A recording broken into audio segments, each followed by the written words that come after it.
Ma fille, tu es créée par Dieu, vivant sur la terre selon la volonté de Dieu et non celle des hommes. Tu es une destinée rayonnante. Dans ta vie, tu auras des fous rires, ça c'est sûr, ainsi que des tristesses très profondes. Mais tu es et resteras la fleur qui ne flétrira pas à cause des coups de la vie. Tu es forte, tu es exceptionnelle.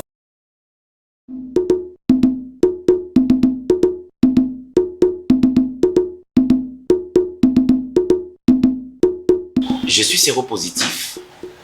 Je me comporte dignement. Je suis conscient de mon état sérologique. Je veille sur ma société, sur mon environnement. Frères et sœurs, chers parents, le virus du sida existe encore. La fidélité, l'abstinence, le préservatif restent encore des moyens très solides pour ne pas attraper la maladie. Chers personnels de santé, chers collègues, je nous demanderai d'être conscients, surtout à ce qui concerne la transfusion sanguine. Soyons conscients, j'insiste, la conscience professionnelle. Merci, chers collègues.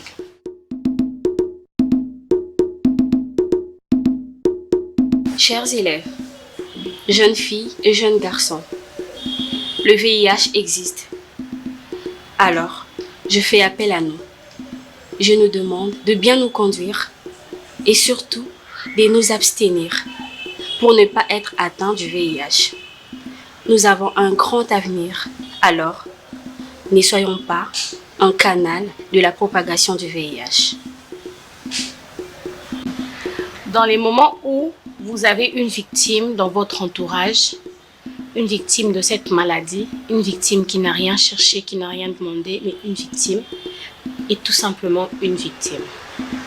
Je vous demande d'avoir un comportement approprié, d'avoir de la compassion et d'avoir de la compréhension.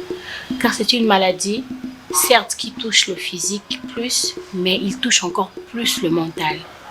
Chers amis, chères familles, cher entourage, ayons de la compassion pour ceux qui nous entourent, qui sont atteints de cette maladie. Aimons-les plus et essayons de leur comprendre. Merci. Aujourd'hui, nous normalisons le VIH-Sida, mais nous oublions que c'est une maladie incurable. On en trouve aujourd'hui dans le milieu scolaire, estudiantin et même dans des entreprises. Alors, sur ce, je suis en train de faire appel à tout le monde et surtout aux jeunes d'être prudents et aussi de se dépister pour connaître son état sérologique. Parce que nous sommes censés savoir que le VIH n'est pas seulement sexuellement transmissible, mais aussi avec tout contact sanguin. Pour ceux qui sont déjà atteints, je vous encourage dans cette lutte de suivre parfaitement les prescriptions médicales et aussi dites non à la contamination. Parce que vous ne faites pas seulement d'autres victimes, mais aussi vous diminuez votre chance de survie. On vous aime.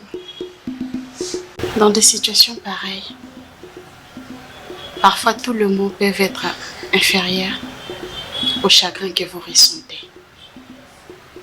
Mais je viens vous motiver à ne pas perdre espoir, car vous pouvez vivre longtemps et bien même, à une condition de suivre les instructions de votre médecin, de prendre régulièrement vos médicaments et de mener une vie saine. Alors, gardez votre sourire, car Dieu est au contrôle de tout. Merci. Salut la grande famille de STMM-TV. Bonjour, bonsoir, bon après-midi. Bienvenue chez nous, bienvenue chez vous. J'espère que vous allez bien. Na bandaku, na misala, na ba rendez-vous. Partout où vous êtes, vous allez bien. La famille nani atali film na biso Skinny. Film Skinny nani atali. Est-ce que tosatandaki na genre ya message oyo? Message moko kilo, message moko très éducatif pour les enfants, pour les parents, pour tout le monde. Les mariés, les célibataires, les chrétiens, les politiciens, les croyants, les non-croyants, c'est pour tout le monde. Maladie à sida, équipara chrétienté, équipara païenté, équipara raste, équipara montouté. Équipara montouta, prévenez Linda. Elle est victime de cette maladie. Avant d'akinanda kunae, heureuse na libala nae, mobala ke kolokotele malade. Mobala komisie. Donc, a komisa qui est na souka. Mobala asilisie goût. Peut-être ya mokili ya au vivre. Na eloko oyo. Asali na consentement na été. La famille. Est-ce qu'on peut faire ça? Maman Bellevue, est-ce qu'on peut faire ça?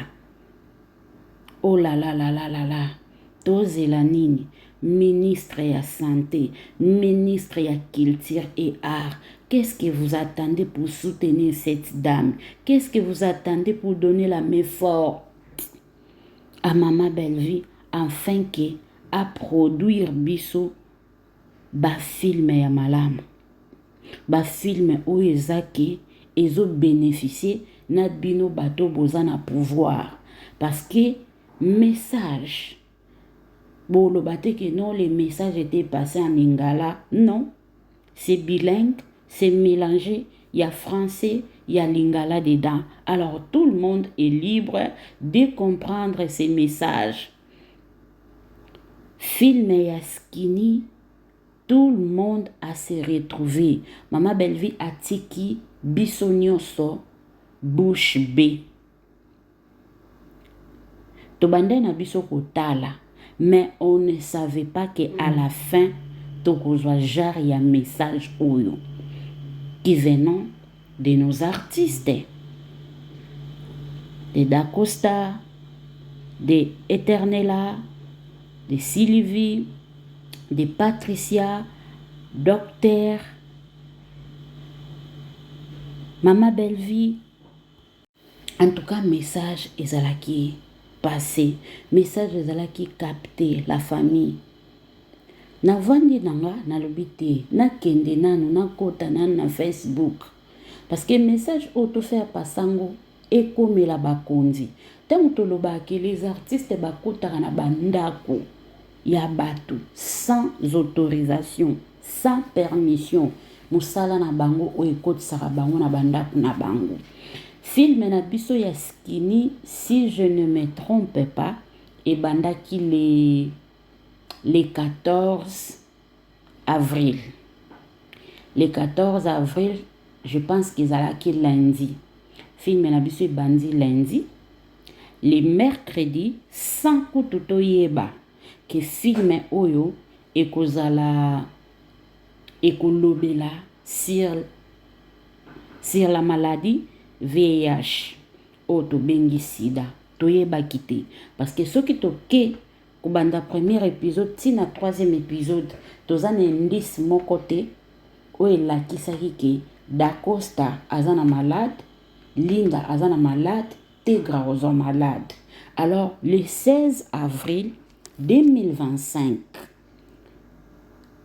ministre de la Santé de la République démocratique du Congo et publia qui cette affiche que vous voyez en parlant de luttons contre le VIH-Sida.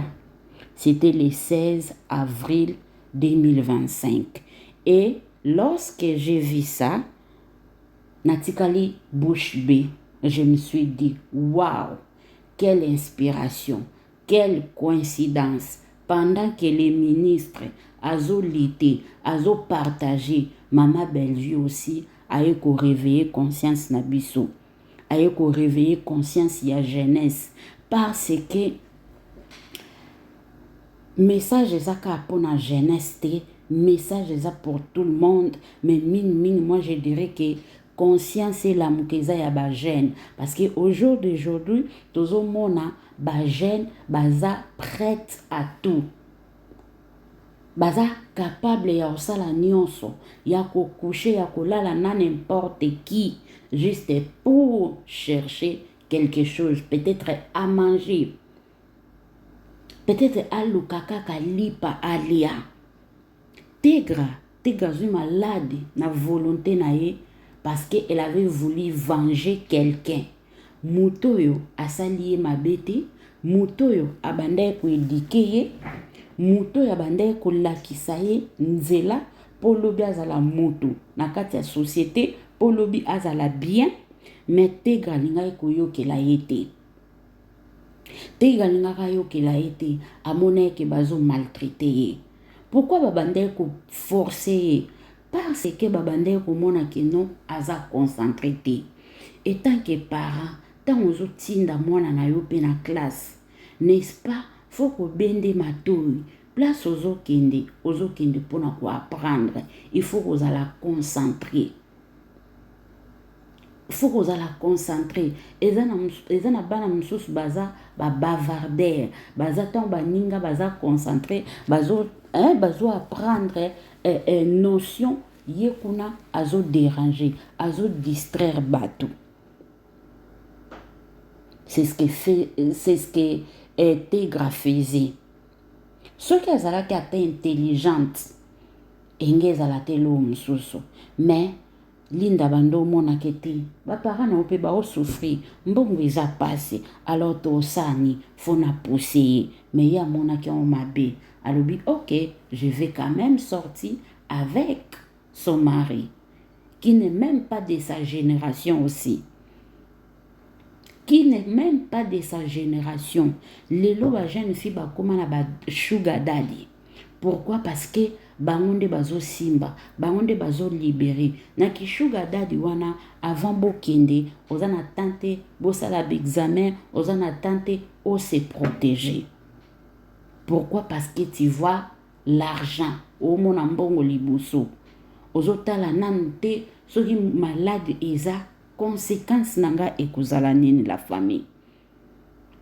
Conséquence nanga ezala nini.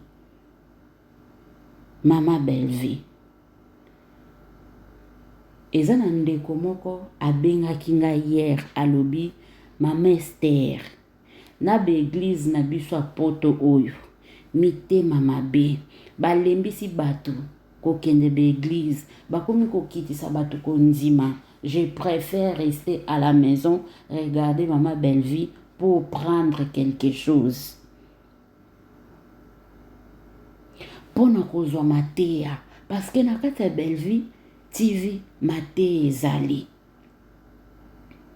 Matea pena ezali o peut-être ba pasteur misusu kutu pe bakoki koteya biso te, bakolakisa biso te. Pourquoi? Parce que batondi na ba jalousie, batondi na mitema mabe, batondi na baketo ba haine moko boye, batondi nango. Ngai na préféré na vanda na nga ndako.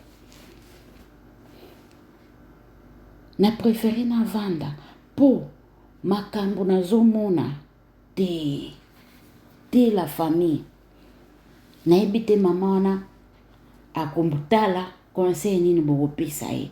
Avanda na ye na ndako likolo ya église yango pe. Avanda talaka na ye Mama Belle-Vie. Boyebi ke filme oyo. Non. Famille Bota. Tosala yango na nko tosalaka yango na nko. Hier avant de dormir, bozala na tshela bino mwa capture oyo. Bomona ndenge filme bandai kotalema. Ndenge filme zo mata. Alors je dirais que toko kisaka épisode dango ebeta 100. Toke bareza déjà likolo. Et aujourd'hui là, je comprends pourquoi Mama Belle-Vie ebise biso ke makambo pasi e bandi. Oui, oyo eza deuxième film après spectacle ya Showbiz. Eza deuxième film. Mais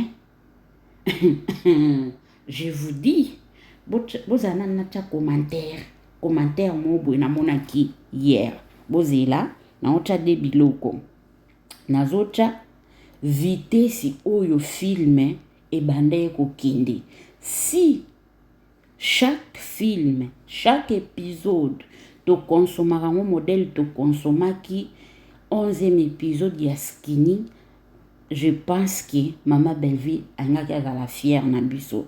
Je sais que ce n'est pas tout le monde au batali épisode oyo to film oyo to série oyo baza famille libota, mais batali film oyo baza bato yo bayebi sens ya éducation, bayebi que te soki to ana besoin to apprendre endroit chaîne eza moko, la seule et l'unique.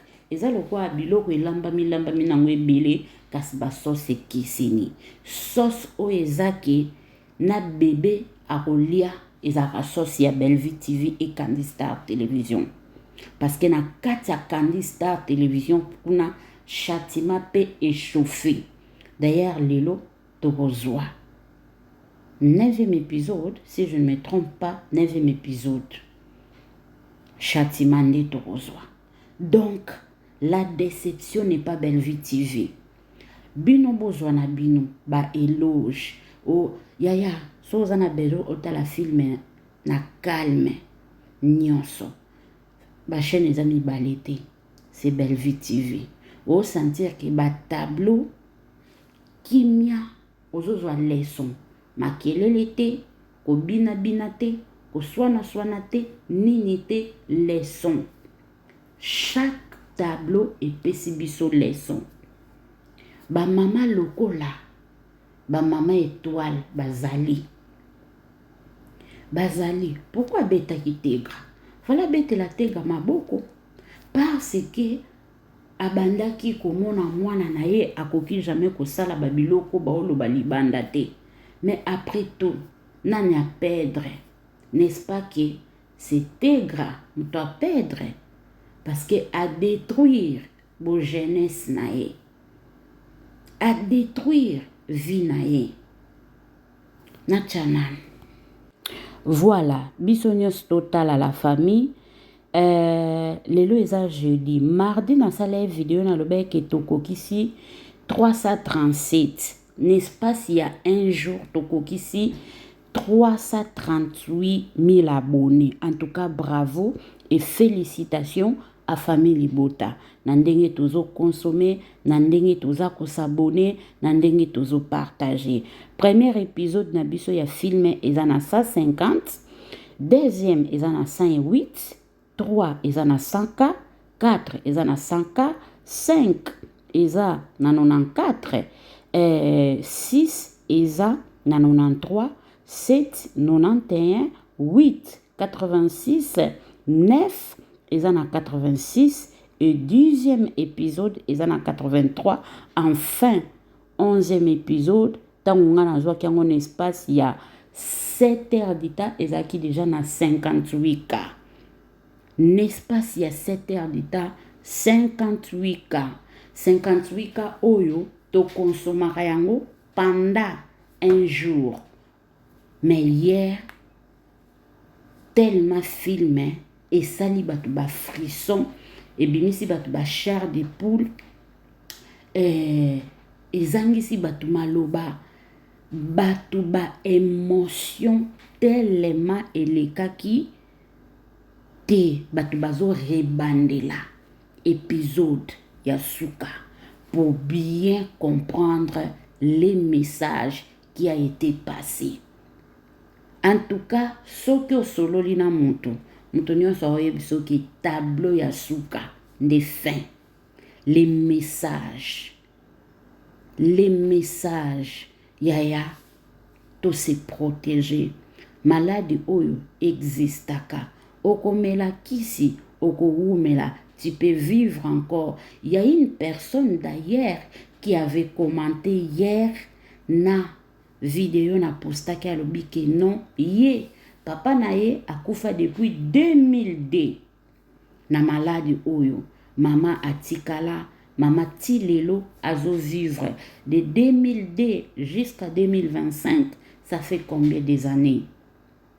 Ça fait combien des années à vivre nzamba o protéger parce que aussi azo respecter ba traitement na ye malgré na ba âge ba réussite makambo menzamba azo batela mama na biso wana. Alors longue vie à notre maman. Ce n'est pas du tout facile ya kozala na bokono oyo, mais soki nzamba azo permettre que o vivre parce que ayebi ke aza pe na projet malamu pona yo. Alors les étudiants, les travailleurs, les mariés, les célibataires, les couples, protégeons-nous contre la maladie VIH-Sida. Car c'est une maladie réelle, c'est une maladie qui existe, c'est une maladie qui n'a même pas aussi la frontière. Et ça, la frontière, que non, ce qu'on a en Afrique, nous avons poto kozongote. Ce qu'on a en poto, nous avons Afrique kozongote. Maladie ya sida et ya kapekate na kokouche na mobali. Okoki ko utiliser coupe ongle ya moto oyo azana yango ozoki ozwi pe malade. Okoki ko do babiloko nyonso etali hygiène en partageant ça okoki pe kozwa yango. Alors to se protéger nga pona journée ya lelo na zana mingi ya koloba te parce que Maman Bellevue a déjà tout dit. Maman Bellevue a déjà tout exposé. Maman Bellevue a déjà fait passer les messages. Quant à vous, quant à moi, tout changonde en pratique pour nous protéger. Alors, ba oyo baza ba victime na yango nzamba pesa bino makasi, courage. Ce n'est pas du tout facile. Et surtout sokozana yo victime ba memelu yango na ndaku, ba memelu yango epa mobali, ba memelu yango pe po eza pe na bato mosusu bazanko ayebi kaza nango akomi ko injecter bana baninga, ko bebisa vie ya bana baninga. Wana ndeki motema mabe soko osalaka yango ozana bokono oyo osalaka yango ozo détruire ba avenir ya bato, ozo détruire ba vie ya bato, nzambe ako jeje yo. Stop. Faut que stopper franchement. Ezana ba histoire mosusu toyoka mutu azo nzima tikala na bana ya bato. Mais kotikala zo tikala ye azana bokono oyo ye injectara bana abebisaka bana ya bato. Yaya to koti prison déjà sur BBC. Imaginez soko BBC avenir ya mwana ya 2 ans, mwana azana ye innocent, mwana ayebi na ye mabete osali ye bongo po ozwa nini, po ozwa nini. Maman Bellevue atei biso ke na relation soko okutani na muntu kozala presete ya kokende na eka bongo zwata na yo sala be examen na yo matoi elekaka pe mutu te. Filme oyo eza na ba leçon ebele bandeko na ngai, eza na ba leçon ebele na vie. Lingaka kopesa mutu litoi, linga kopesa mutu litoi. Tala esika maman na biso Marie-Hélène asuki. Et moi je me demande motema mabe wana pona nini koya kokabola lipasa pendant que sa jumelle alobi que moi je me sacrifié, voire même j'ai laissé mon enfant chez quelqu'un pour aller chercher, pour aller travailler afin que yo na Congo ozala bien. Eza pe na bato ba se retrouver à bongo ozo sala nyonso pona ndeko na yo okiti Congo okuti situation moko pas possible na à répondre yo pour le bi osalela biso nini pendant que yo yebi kete na salaka na edaka mais okuti ya malamu te, okuti ya malonga te, ba ebisio osalela biso nini. La famille ça décourage, ça décourage. Maman Marie-Hélène en voulant trop gagner. Tala ki motema mabe na ye esuki kaka na lipasa te oeza Bellevue, mais ki motema mabe na ya lobike te ndenge boza ini parce que bazalaki ini du fait kaka iget ya kose sacrifier ya kotinda mbongo alingaki lipasa na ye. Mais mama leki azalaki mosangisi te, mama leki azalaki mobomi, mama leki azalaki mopanzi. Asuki ka wana te ta place amemi koko. Koko grâce, koko na ye grâce. Tala esika grâce à se retrouver. Pourquoi grâce à se retrouver wana? Parce que il n'y avait pas l'amour, il n'y avait pas la communication, il n'y avait pas l'ambiance entre Patricia et Grâce. Parce que ceux qui bazalaki na amour wana, ceux bazalaki na communication wana, je ne pense pas que Patricia alingaki atika Grâce à yoka nyonso o mama Marie-Hélène a oloba parce que Patricia nda vandi mingi na yanga bando yebise te. Yo ba para ozana poto lingaka bana na yo basolola apena bandiko na bango. C'est très important. Et multipliaka bolingo. Et bakisaka affection mo boye. Mukolo bakokutana phare à phare. Barozala l'aise. Pourquoi? Parce que basololara déjà. Bayebani déjà mingongo. Bayebani déjà. T'as la grâce na Patricia. Pensez-vous que ceux qui Patricia na grâce babandel ko solo la à partir ya poto grâce à l'ingaki a courage audace wana ya otindika cousine na ye ndeko na ye na makadam bongo po aza pauvre po atekaka nguba ngo est-ce que babandel ko teka ngo na volonté na bango babandel ko teka ngo po ba vivre babandel ko teka ngo parce que bazalaki na moyen mususu te. Mais bango nyonso wana bayebaki yango te. En tout cas, une fois de plus, bravo, bravo, bravo à tous les artistes qui ont participé. Pour conclure, soit pour finir, nachanano des commentaires. Moko réaction ya Grâce Luzolo, oyo particulièrement a joué na film oyo. Et commentaire moko yandeko kaka na monaki hier concernant film na biso Skinny Tolika.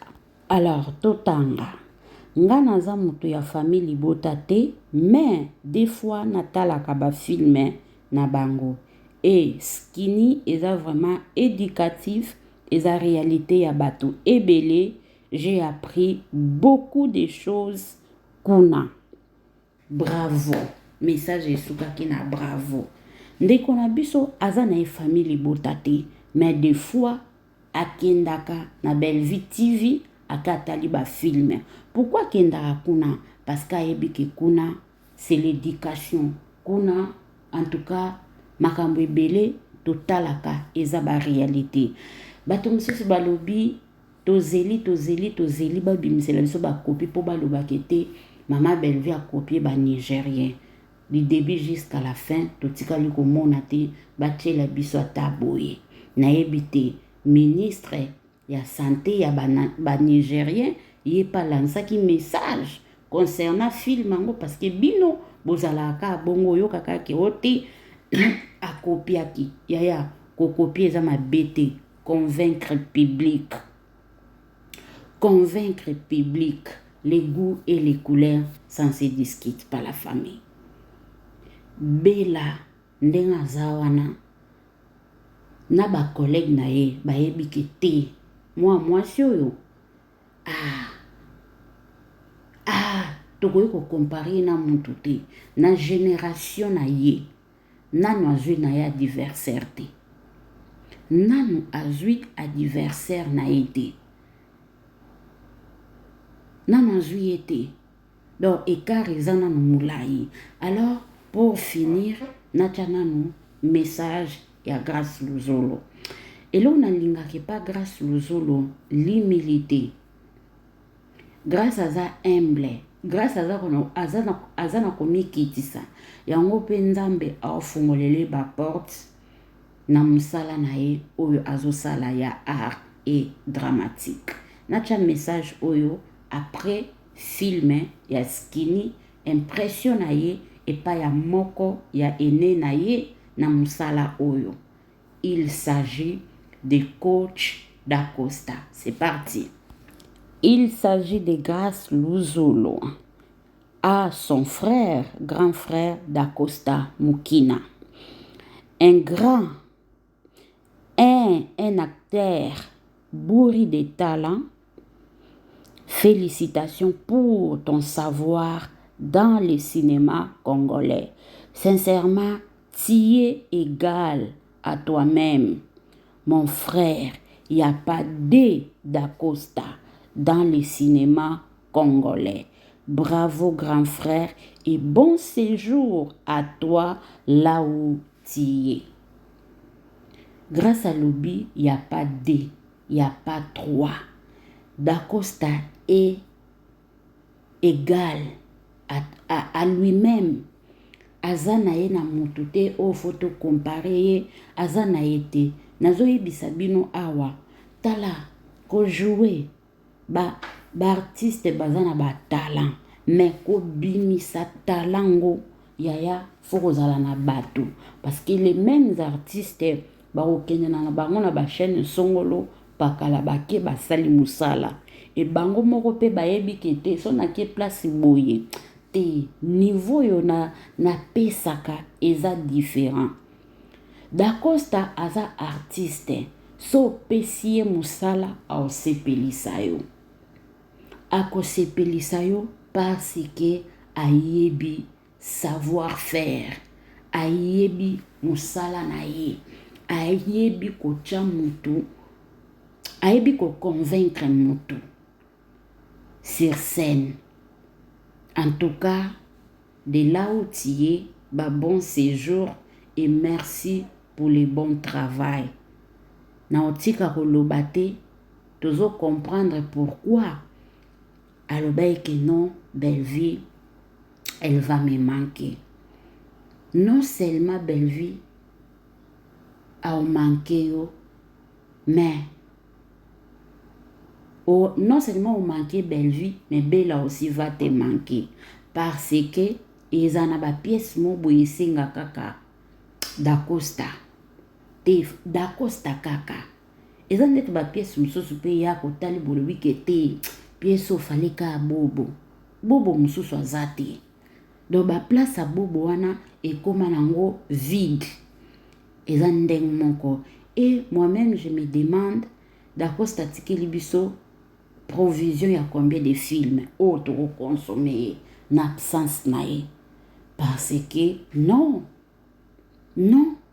ba pesi biso na skinny c'est c'est du haut niveau et le moko to bande ko s'attendre nango te mais ba tche biso à l'aise ba tche biso d'accord ba convaincre biso na banda kotobeti maboko tolobi bravo.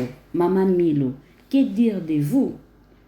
Papa Serge, Maman Étoile,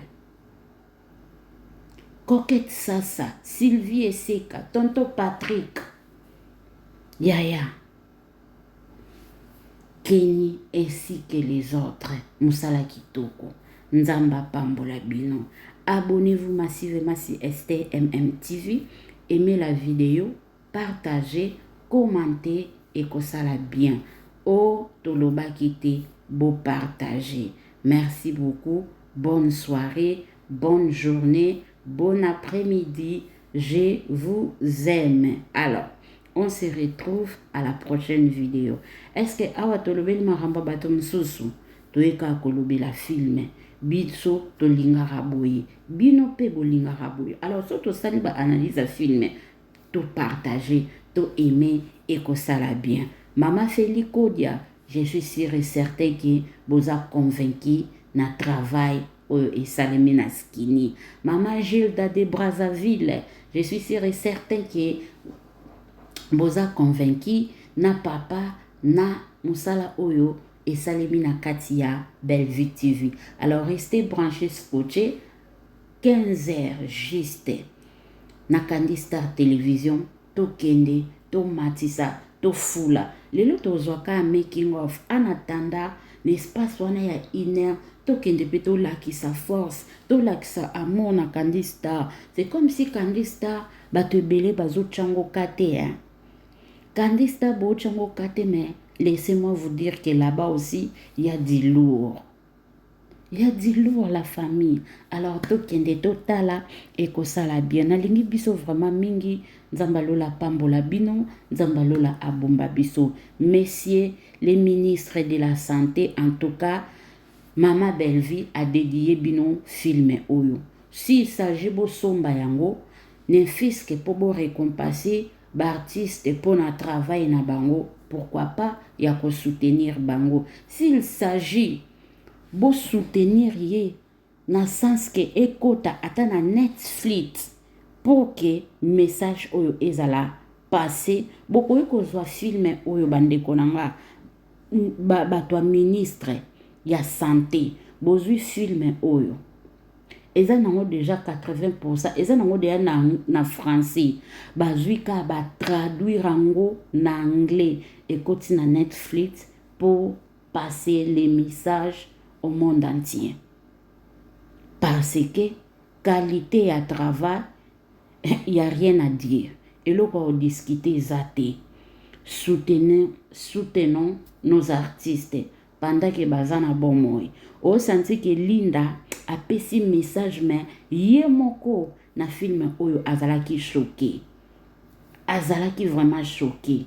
Message moko fort. Alors bo soutenir l'artiste na biso ekozala bien. Ba opena bazo sala musala ya malamu. Tomonaki awa mama na biso boli aruta kotika biso azalaki honoré tozelaka te bakufa au ministre ya culture et art azawana te culture et art tant yangoyo ya ko soutenir ba artiste afin que ba bénéficier pe na ba savoir faire na bango. Et moi je dirais que les grands frères de Mama Belleville, il est tellement fier de sa sœur.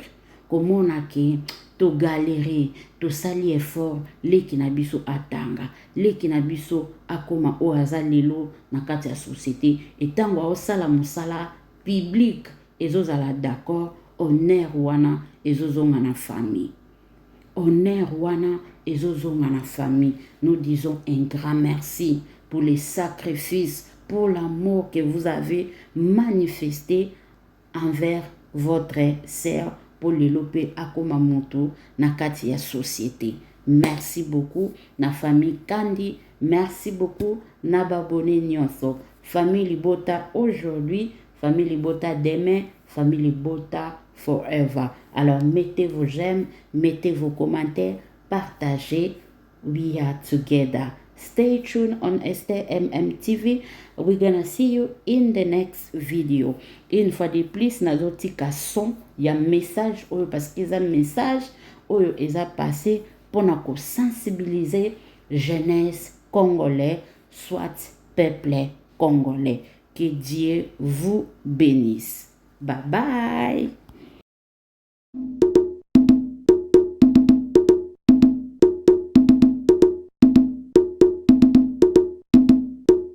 Je suis séropositif.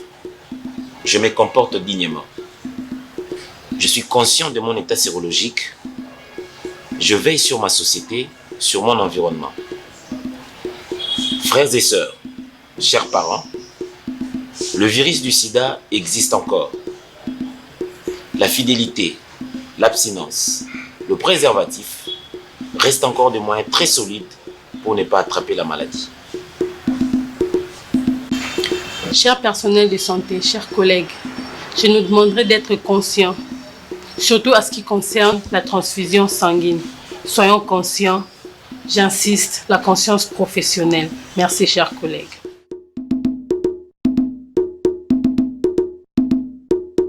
Chers élèves, jeunes filles et jeunes garçons, le VIH existe. Alors, je fais appel à nous.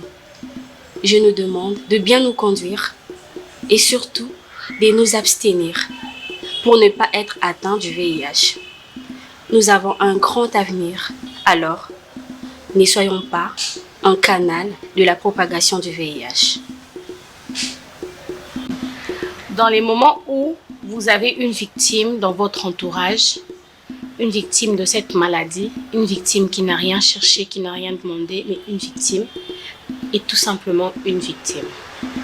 Je vous demande d'avoir un comportement approprié, d'avoir de la compassion et d'avoir de la compréhension.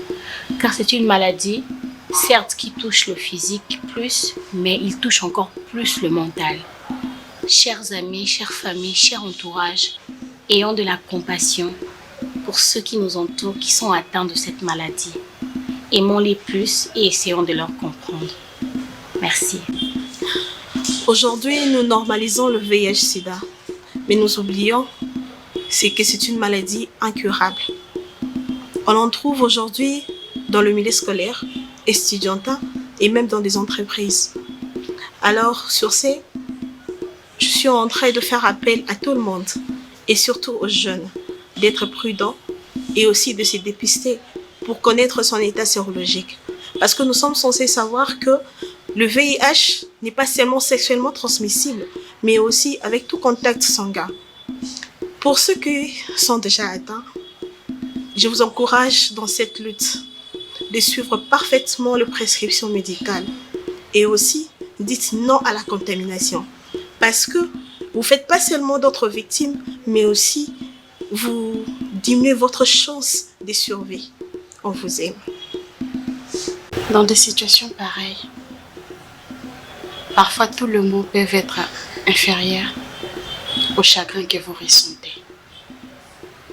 Mais je viens vous motiver à ne pas perdre espoir, car vous pouvez vivre longtemps et bien même, à une condition de suivre les instructions de votre médecin, de prendre régulièrement vos médicaments et de mener une vie saine. Alors, gardez votre sourire, car Dieu est au contrôle de tout. Merci. Bonjour, bonjour, Bandeko. Oui, j'espère que vous allez bien. Ici, vous allez, voilà.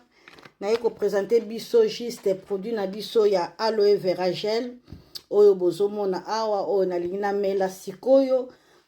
Produit na biso ya aloe vera gel eza produit moko naturel. Ezo traité biso na ba maladie ebele na nzoto. Eza complément alimentaire, eza antioxydant.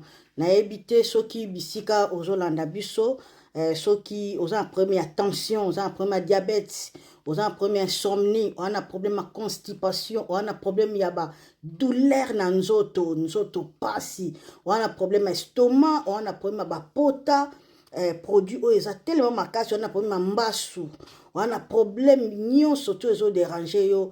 Vraiment benga biso na plus 44 79 853 et 90 849 pona ozwa produit oyo esunga yo na santé na yo okoma na kimia. Merci beaucoup.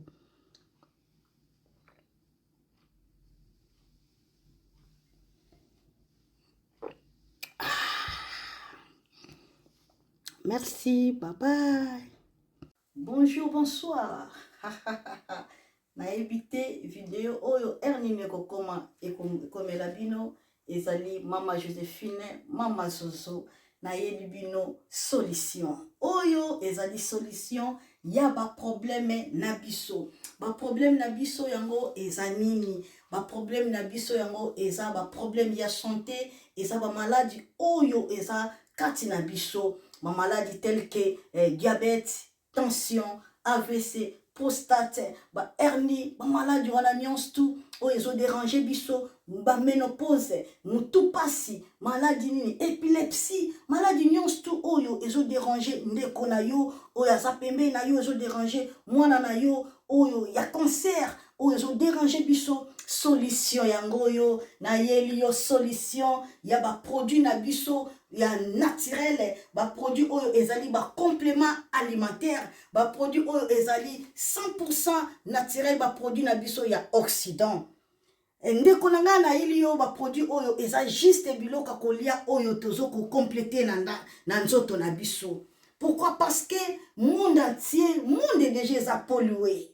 Eza pollué à partir ya biloko oyo tozolia. Biloko tozolia yango ezo détruire ba santé na biso. Pourquoi? Parce que biloko tozolia bazo travailler yango na ba produits chimiques. Biloko tozolia bazo tia yango ba poison. Biloko tozolia bazo tia yango même ba hormone. Yango na compagnie ya aloe vera product bakanise li peuple na bango partout dans le monde entier, na plus de 160 pays. Balobi non, tika to kanisi la peuple na biso pona bien-être na bango et pona santé na bango ezala malamu. Yango na ba produit na biso yango yo eza wana pona kosunga biso na ba santé.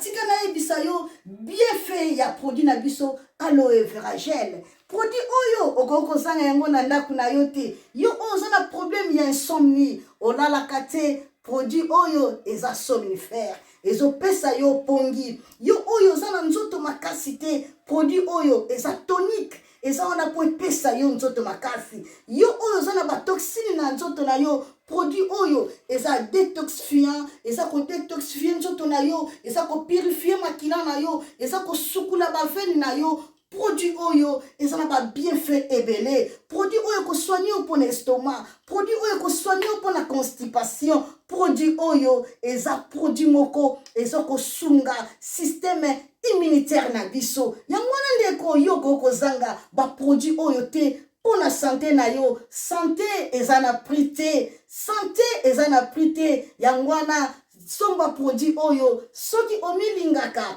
pe olingi libota na yo, olingi mobali na yo, olingi bana na yo te okoko sanga produit oyo te. Yango na yo ko présenter yo produit ya aloe vera gel. Yango soko lingi kozwa yango lolenge nini? Contactez Maman Joséphine na plus 44 79 853 90 849. Na banyeli susu plus 44 79 853 90 849.